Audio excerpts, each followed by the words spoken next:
9 Grainsకి స్వాగతం. ఇప్పుడు చిక్కుడుకాయ నిలవ పచ్చడి చేసుకుందాం. ఈ చిక్కుడుకాయ నిలవ పచ్చడి మీరు కూడా చేసి చూసి టేస్ట్ చూసి మీకు నచ్చినట్లయితే లైక్ చేయండి, షేర్ చేయండి, కామెంట్ చేయండి.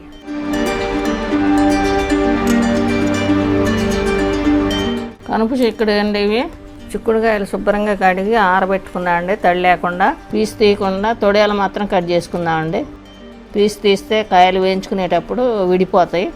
అలా కట్ చేసుకుందాం. ఇటు పక్క పీస్ ఉంటుంది, పీస్ తీసేస్తే కాయ విడిపోతుందండి. వేయించుకునేటప్పుడు తీయకూడదండి.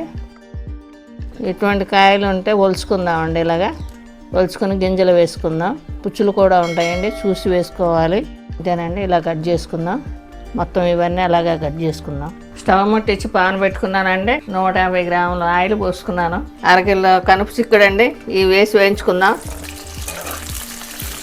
ఇది లైట్గా మెత్తబడే వరకు వేయించుకుందామండి. బాగా మెత్తబడకూడదు, పచ్చి వాసన పోయే వరకు వేయించుకోవాలి. ఇలా కలుపుకుంటానే ఉండాలండి. ఏదంటే అడుగున వేగిపోయి పైన పచ్చిగానే ఉంటాయి. 1 టీ స్పూన్ పసుపు వేసుకుందామండి. పొరపాటున పీస్ తీస్తే ఇట్లా విడిపోయి గింజలు బయటకు వచ్చేస్తాయండి. పీస్ తీయకుండా తొడాలు మాత్రం కోసుకోవాలి.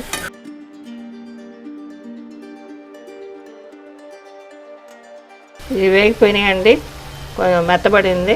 ఇది ఇలా మెత్తబడిపోయిందండి. నొక్కితే సగం మెత్తబడిపోయింది. దించేసుకుందాం. ఇంకా ప్లేట్లో తీసుకుందాం. కాయలు ఆ పైన ఉంచితే ఎక్కువ వేగిపోతాయి. తీసేసుకుందామండి. 6 లీటర్ వాటర్లో 100 గ్రాముల చింతపండు నానబెట్టుకున్నానండి. ఈ వాటర్లో చింతపండు తీసి ఇక్కడ వేసుకున్నాను. ఈ వాటర్ కూడా అవసరానికి వాడుకుందామండి. 1/2 కప్పు కారం వేసుకుందామండి. 1/4 కప్పు సాల్ట్ ఇలా తలకొట్టి వేసుకుంటున్నాను. ఆవపిండి 2 టేబుల్ స్పూన్లు, మెంతి పొడి 1 టేబుల్ స్పూను, 50 గ్రాముల వెల్లుల్లిపాయల పొట్టు ఒలిసి మిక్సీ వేసుకున్నానండి. ఇది కూడా దీంట్లో కలిపి మొత్తం మిక్సీ వేసుకుందాం. ఇది కలిపేసుకొని మిక్సీ వేసుకుందామండి. ఈ చింతపండు నానబెట్టిన వాటర్ పోసుకుందాం. మిక్సీలో వేసుకుందామండి. మిక్సీ వేసుకుందామండి. ఇప్పుడు మిక్సీ వేసుకోవటం అయిందండి. దీంట్లో వేయించిన చిక్కుడుకాయలు వేసి కలుపుకుందామండి.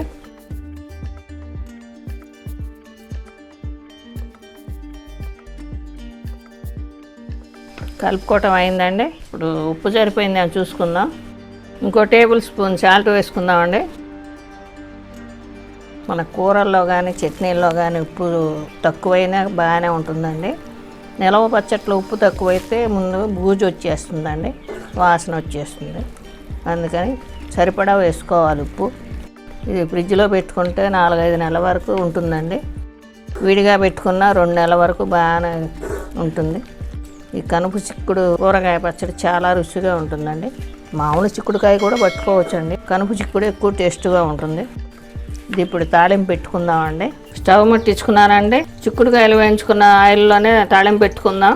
1 టేబుల్ స్పూన్ ఆవాలు పేలుతున్నాయండి. ఆవాలు పేలితేనే కమ్మటి వాసన వస్తుంది. ఈ పూర్తిగా పేలనిద్దాం. 2 టేబుల్ స్పూన్ల పచ్చెనపప్పు, 1 టేబుల్ స్పూన్ మినపప్పు,